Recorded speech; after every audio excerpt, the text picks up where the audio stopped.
What do I do if a dog touches me? A few days ago, and whilst taking my daughter to school in the morning, I saw a man walking his dog and so decided to move out of the pavement so that the dog doesn't touch me. The man looked at me and said, "Don't worry, he's friendly." Of course, the main reason was the issue of tahara and najasa.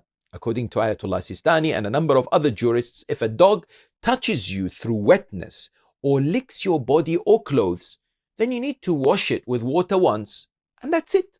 So, no need to do more than that. However, if it's not continuous water, then make sure to squeeze the clothes when you're washing them. The exception is plates and cups.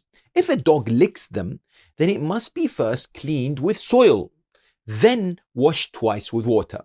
If the dog touches you and they're not wet, there is nothing to worry about, and your clothes or body is indeed tahir.